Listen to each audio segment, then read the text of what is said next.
Hi everyone, I'm Echoes. I'm a VTuber. It's been a while since I last uploaded videos, so sorry about that. Haven't had as much things to talk about compared to what I used to, but I hope that this July season I'll have more to talk about. So yeah. I'll be uploading a few more videos in probably the upcoming days or weeks, just to kind of catch up and also to kind of just talk about some things that have been going on lately for me. So I hope you don't mind. What I'm going to do right now is that I'm just going to be analyzing the Witch Hat Atelier official trailer that came out on July 4th at AX during the anime reveal panel for Witch Hat Atelier. So yeah, a bit random, but this series has always had a very important impact on me for a variety of reasons. So I'm looking forward to talking about this and just breaking it down. It's mostly just essentially a sort of like a supercut of the first chapter, essentially.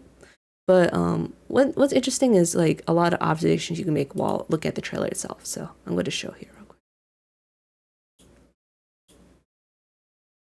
So because supposedly the first the trailer takes a lot of cuts from essentially the first anime episode, or actually direct cuts from the first anime episode, because they're currently working on it. It's supposed to come out in 2025, which will be revealed at the end as well. But it's good stuff. Manga is Shirahama Kamome. And then you see in the beginning, they have sort of like this really cool like storybook aesthetic. You see with the whole book opening, it kind of opens like one of those books with the pop out images, essentially. It's kind of a nice touch. And now we get to this scene of, here's Coco, who is our protagonist, and we're seeing a bit of her childhood when she meets this guy right here, who essentially changes her world. And you have this like warm, magical sort of glow, sort of as if it's like the glow of memory, because you don't remember things as well when you're younger and when you're older. So it's kind of interesting to see this depiction here. And then you can see that he's right here, he's kind of an obscure place, and he's selling these books. And you can see here she has like the little flowers on her head.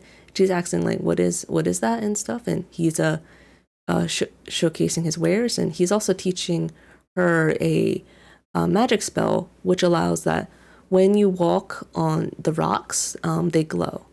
So this is a nice effect that they're showcasing. And here is a scene where it's after the very first scene in the manga, where essentially Coco's walking back after doing the laundry in a nearby, I think, river or lake, essentially. And she's just walking back home. And I really love how like you see like how the cloth moves and stuff. And the backgrounds are gorgeous. They're very have this very muted but natural feeling. And you see here that like you can see like the beautiful countryside, the mountains are in the back. It's really beautiful. And then you see this animal, which I don't think has ever been introduced in the manga yet, but it's kind of nice to have it referenced in the very first episode here. Then you can see here is that she's going toward a village, because you can see the town in the back right here. And then here is you can see Coco's really like amazed at the magic, because you see that these Pegasus are carrying some people inside here, which will, if you read the first chapter, you'll know. And then this guy's carrying. And what's interesting is that you see that she's kind of running to see it. And you can see that this building is 3D CG. It's a little jarring, not gonna lie, but I think the effect of the depth makes it really pop out a bit. It's not the worst thing, not the best thing either, but it's, I guess you could say it's functional, you know. Because you can see that Coco was doing her laundry because she was drying on the drying rack. And now she's like, oh, I'm so excited. And then you can see this notebook again that was referenced earlier that she has had since she was a child. And I really love like this movement of the cloth here. Really smooth and really elegant, has this incredibly flowy and airy feeling. And then you can see she's going down here, going down the steps of her home. She's leaving the notebook there. And now it's referenced back here when she was a child. You see that she has her wand, and then she has the notebook. You can see that the world is bathed in this like soft glow here. And you can see here is that when this was back when she was a child and it was during a festival, which is why you see all these banners. I really love the pastel colors of this, essentially the setting sun. And then you go back to Coco in the present day here, and you see a memory of her using the wand with her mother in the background here. And then you see here, this is a moment when, in the first chapter, she's trying to prevent anyone from going into this room in the back because essentially a witch is helping repair that Pegasus carriage that we just saw earlier. And she's just preventing anyone coming in, even though she desperately wants to see it too. Which is like, why am I have to do this? Because she wants to see the magic happen as well. But then you see the ink, and then essentially she's drawing, right? And then you see that the whole world changes a bit. Because she learns the secret of magic about how it's not that the witches cast magic spells in the air, just wave their wands. They draw their spells, which is the secret that is being hidden. And then I really like this quote right here. Let's go back.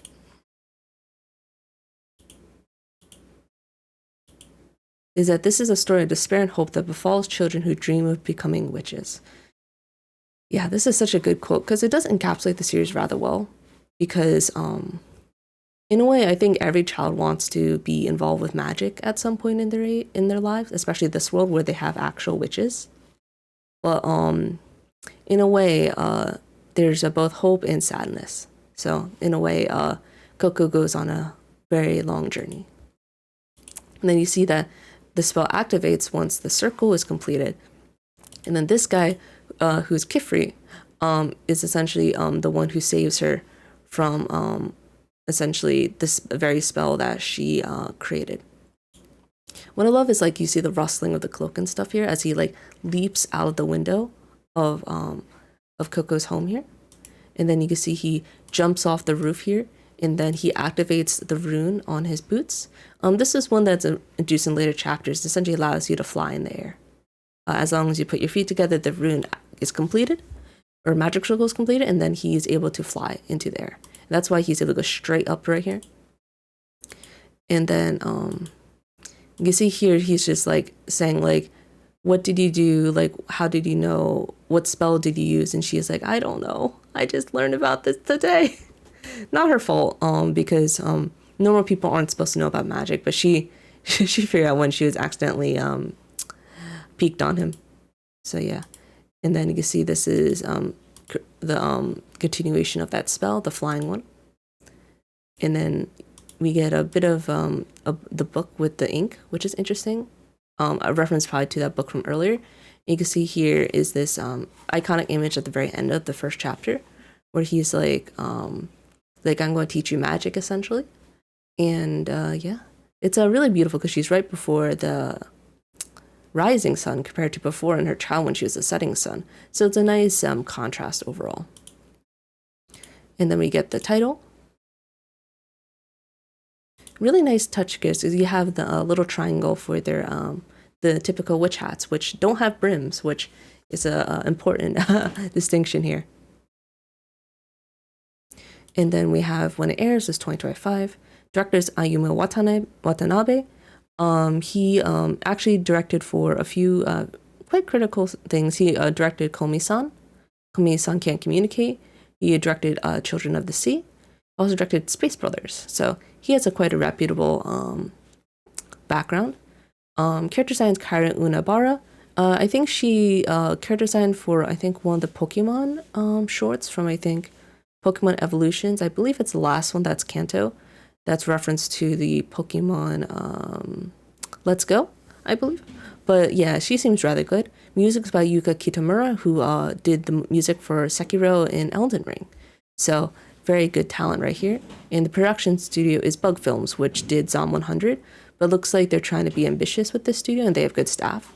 So even though Zom 100 did have production issues, we'll see whether that actually becomes a major issue or not. That's it. And then we have some of the awards of the series. See that they have a lot of mangas on sale, and it has one, especially the Eisner one, is especially prestigious. So it's a very, very reputable series in general. highly recommend to read. And then the Bug Films, which is the animation studio. So yeah. And it's gonna be airing on Crunchyroll, which is why it's we have a Crunchyroll ad over here. But yeah, hope you enjoyed that. I definitely recommend reading Witch Hat Atelier if it interests you, especially before the anime comes out. But also, you don't have to if you want to just watch it next year. So, hope you guys enjoyed that breakdown. Nothing too crazy. You could just read the first chapter. You could essentially see what I'm talking about for the most part. But it's going to be a good time, and definitely they are capturing Shirahama Sensei's vision very well.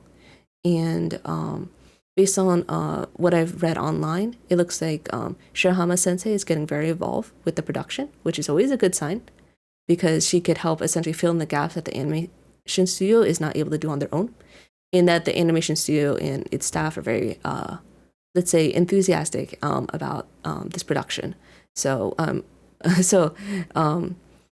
have my high hopes, since it's been like over 2 years since the anime was officially announced, and we've had no news since then until July 4th of this year at the panel. So it's highly awaited by very, very eager fans. So highly recommend. I hope you guys enjoyed that, and hope to see you soon. Take care.